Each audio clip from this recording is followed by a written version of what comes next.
Thank you so much for tuning into my show, William Wallace for America. Look, I always open up my show in different ways. This time I'm opening this show up with, you may have heard it before, maybe you haven't, or you haven't heard it this way. Yes, we're going to go a little bit on the spiritual side today, which I don't do often enough, I believe.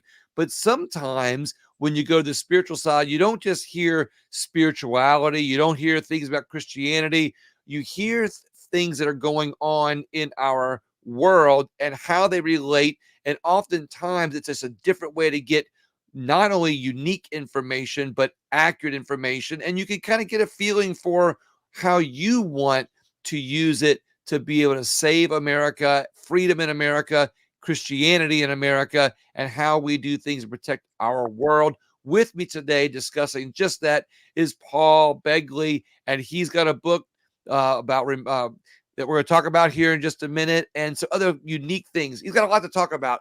Paul, thank you so much for joining on. I really appreciate it. My honor to be on here with you, William. Thank you. Well, love your background. You've got a book. Well, let's get to that real quick, and then we're going to go from there. Let's start from the book. You got a book, Revelation 911. Talks about Revelation. I got something I'm going to throw at you in a minute, but what is Revelation 911 about? Well, it's amazing. My co-author is Troy Anderson, and the verse Revelation 9:11 or 9:11 is about Apollyon coming out of the bottomless pit, and he causes division, confusion among world leaders, and World War III takes place. That prophecy has not happened yet. And I actually was in prayer, and the Lord inspired me and said, you need to write a book. It's about to take place. It's upon mankind.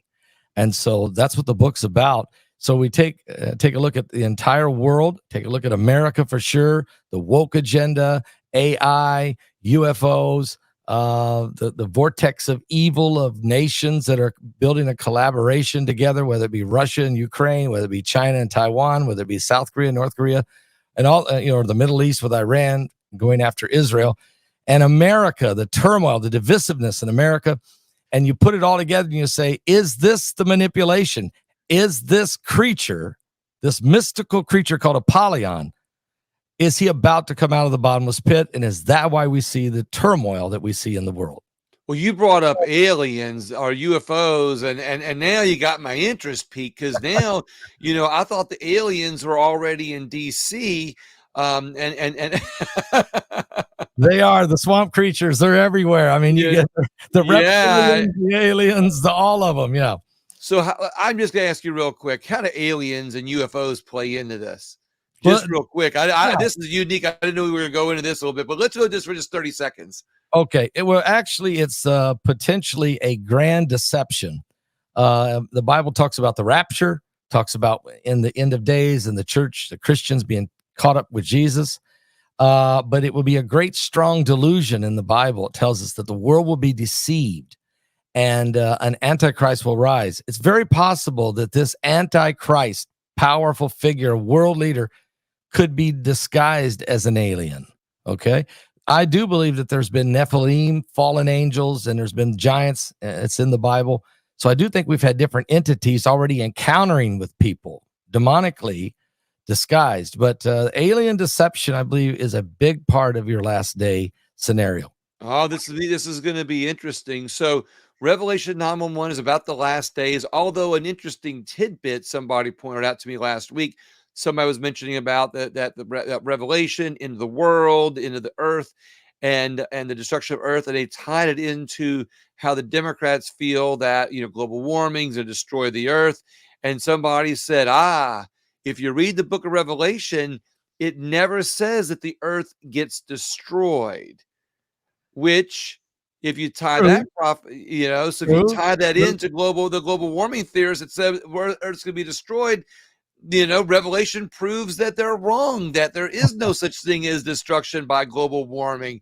How do you like that little new? I like that because he's right. You're right. It never does say that in Revelation. It says there'll be Christ sets up 1,000-year reign, and there's the world goes through a transformation. but it never does say that it will be destroyed in Revelation. Well, I'm gonna ask you my hot question first. I'm gonna move kind of quick because I know that we're got a shorter interview today, and I'm gonna ask you a big question at the end that I've been asking everybody recently in the last week. But my first question is, where do you think freedom is under attack in America? Oh, well, first the home. Okay, so the family has been attacked. And Mhm. when the with the agendas that's been going on, the woke agendas, whether it be the transgender agendas and all of these different things, is to destruction and to divide and to redefine marriage, redefine the home. So family.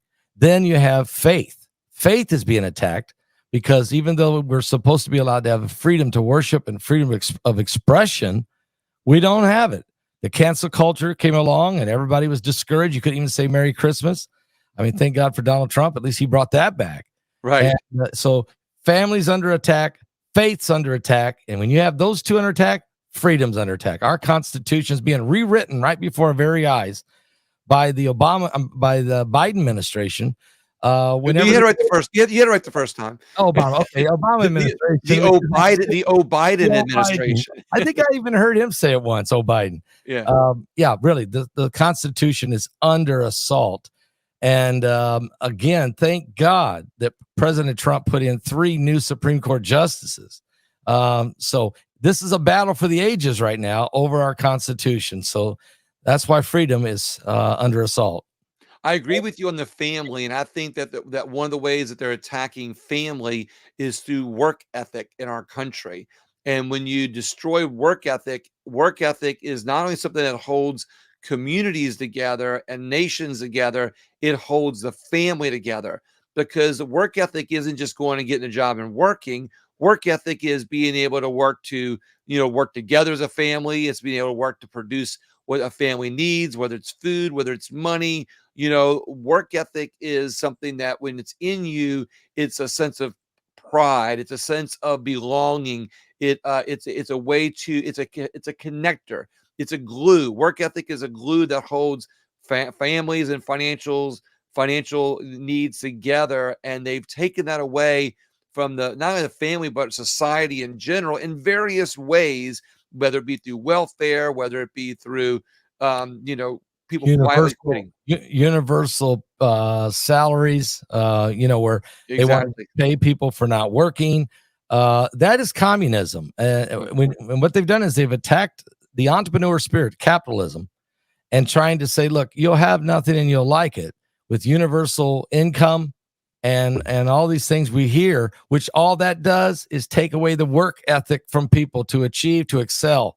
You're exactly right. And that destroys families because then nobody, I mean, people walk around, helpless and hopeless. That's right. So yeah, I agree with you.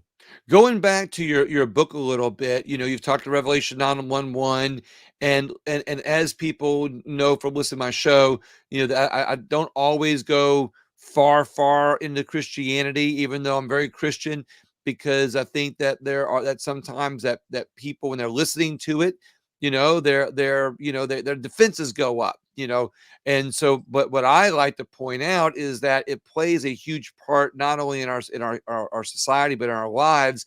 And I love it when I meet with people like you that can make those connections and for others. And that's one reason I thought it was so important to bring you on.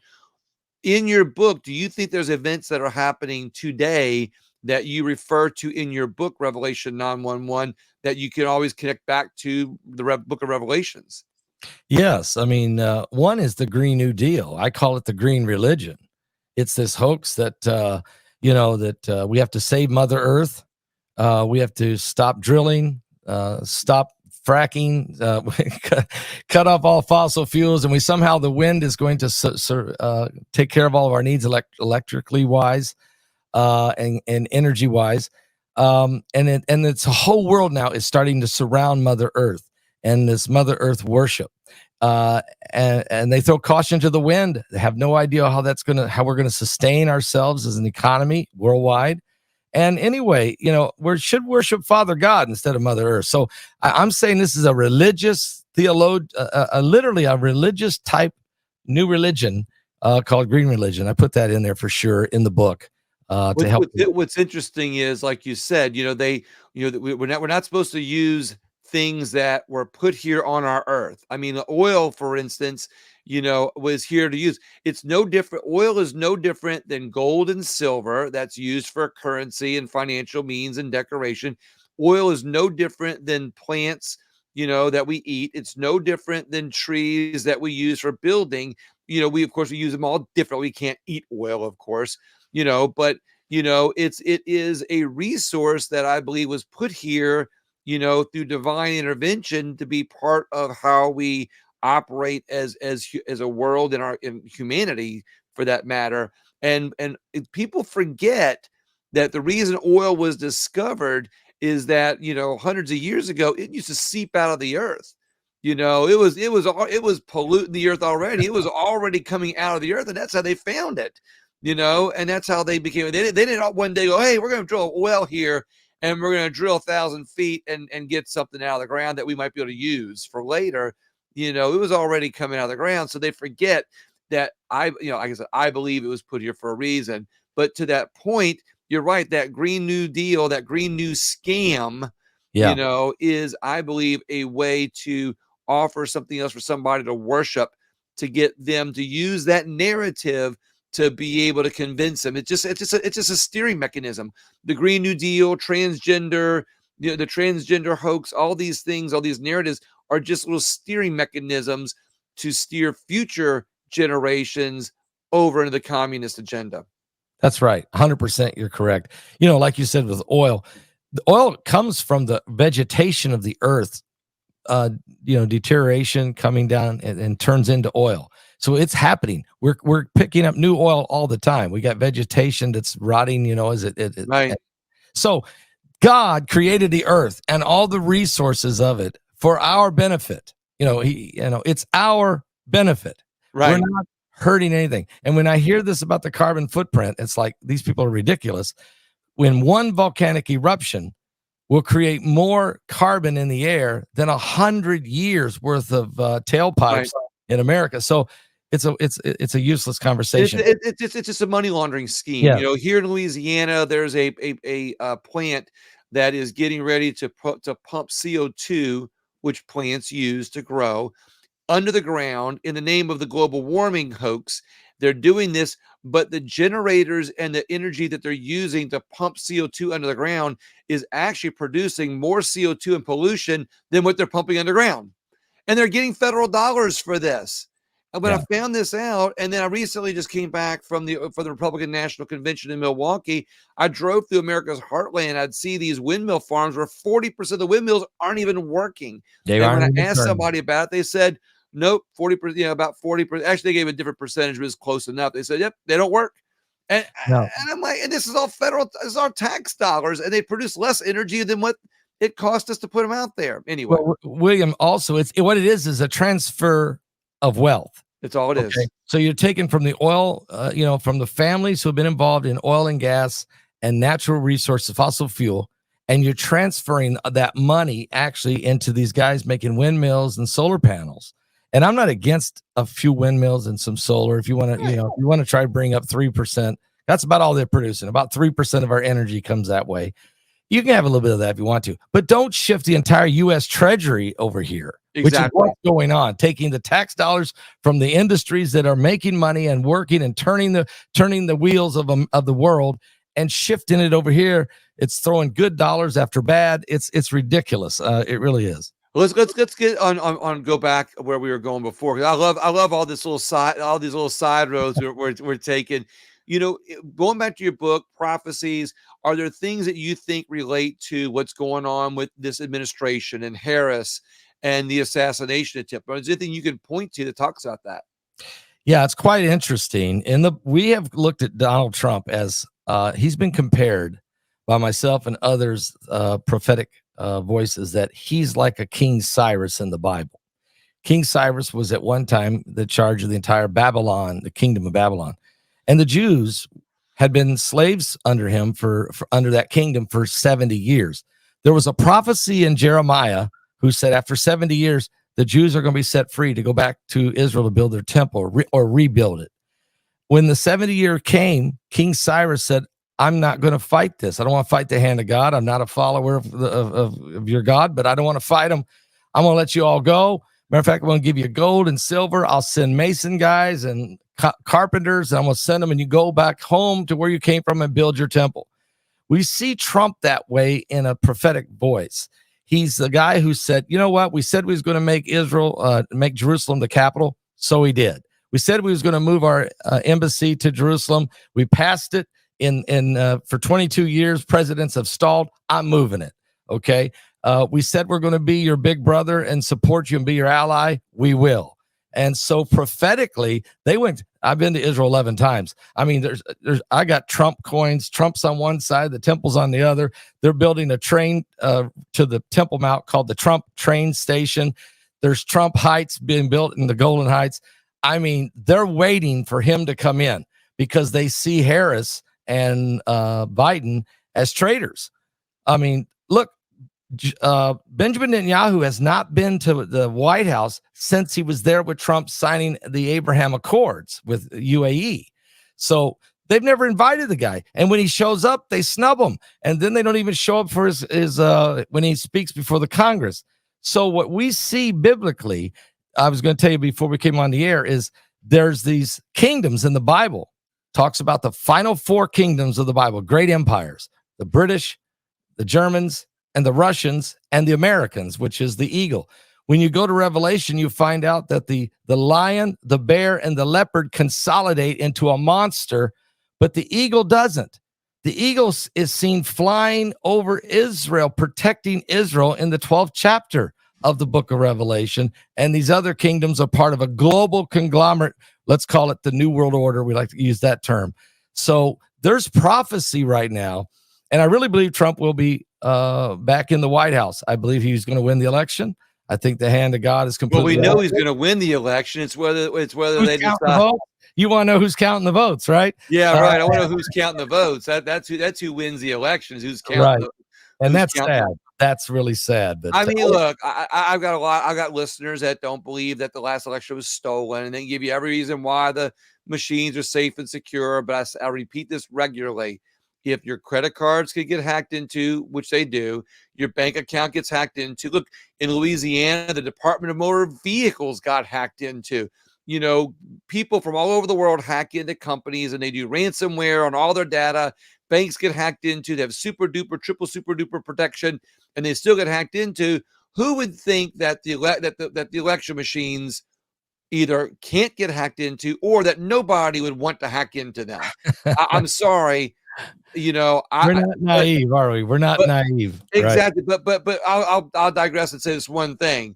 You know, I interviewed John Eastman on my show last year, who went into all the ways that the states, the six swing states, were able to manipulate their election laws to be able to change the laws just enough to be able to allow all the extra mail-in ballots. That alone did the trick. Forget about the machines. Either way, you know, so we know where freedom is being stolen. I know where your book is. I want more people to find it.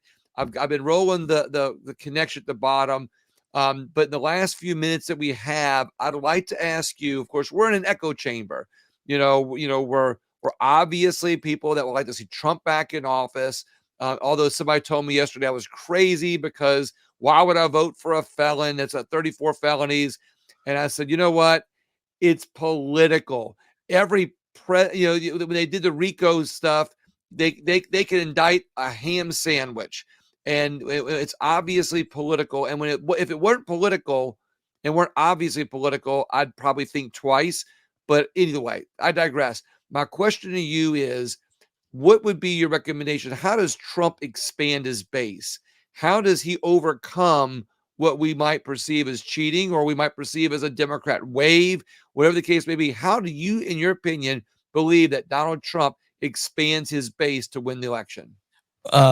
Probably when the bullet didn't hit him, which is not his doing. This was divine. And that alone expanded his base probably 6-7%. There are people who are saying, you know what? They're trying to kill the guy. They tried to throw him in prison. They've done everything in the world to him. he must be doing something right. Okay, there's people who think that way. He's fighting the man, he's fighting the man. So I think that alone has expanded his base. And the other one is this: when the Democrats ran this scam primary system, hiding Joe in the basement and not letting them people really see who he was, and then throwing him out there to the wolves just to remove him and to put in a Manchurian candidate. And that's what she is. She's really a Manchurian candidate.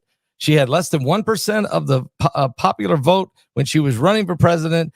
And then they still gave her vice president. And now with no Dean Phillips and Jesse Palmer, or whoever the guy was, they got more delegates than she's got. Right. But she is sitting there as the Manchurian candidate. And I think even Democrats are saying, wait a minute, something just stinks in Denmark here. I think I'm going to give Trump. And anyway, I can't pay my rent. My house insurance, my car insurance went sky high. The groceries are out the wazoo. I had it better when Trump was there. I think I'm just going to go with him. They're trying to kill him. He must be the right guy. I really believe the expanding of the tent happened when God shoved the bullet over 1 inch. That's amazing. It was actually less than an inch that they're less than an inch. Let's give it a half inch, a quarter of an inch. Whew, that had to be. I saw a congressman who said that he has an AR-15. He'd only shot it one time in his life. It's been 6 years. So he went out, got on a slope roof. They set it up for him, exact distance, and he hit the headshot 15 out of 16 times, and the one he missed clipped the ear. He said, so you do the math. This guy, he goes, I'm an amateur. In other words, there's no way he can miss on this direct shot except the hand of God. I really got to say, when God is involved, the Bible says, the Lord said, I put kings in position. I do it. Whether we like them or not, it is the hand of God that helps put them in. And I'll wrap up on this. When you look at that, and I hate to sound like a conspiracy theorist, although I don't mind putting out what I think are things to think about that others just think are conspiracies, right? But the reality is I've been through Secret Service checkpoints many times, and I find it very suspect that a guy can crawl up on a roof with a ladder within 100 yards of a venue with a rifle and be able to be that active in the crowd and get, like how they say, he's walking around and be able to get up on the roof and be able to set up a rifle and sit up there for forever, 10, 15 minutes, whatever it was, when the Secret Service are there. I find it suspect. Paul, any final words for our audience? Yeah, I appreciate being on the show here, and I like your format. I like what you got going on here. I like all your listeners to know that we need as many patriots as we can, folks who love this country. I love all the veterans out there, and let's just continue to work together as a nation, coming into unity. And you can't really come into unity. Good and evil can't really fellowship, but we as Americans can come together and work to try to solve the problems and make this nation great. And so you can get my book at Amazon.com, or you can go to the website on the ticker there. But appreciate it, having me on. Thank you very much, Paul. Appreciate you. Hope everybody goes and checks out your book and your website and finds out about your radio show. Everybody else, please have a great day. Please share this video with somebody you think would be interested in more ways to save America and save and read this book and find out what's happening in America in a prophetical sort of way. Thank you so much.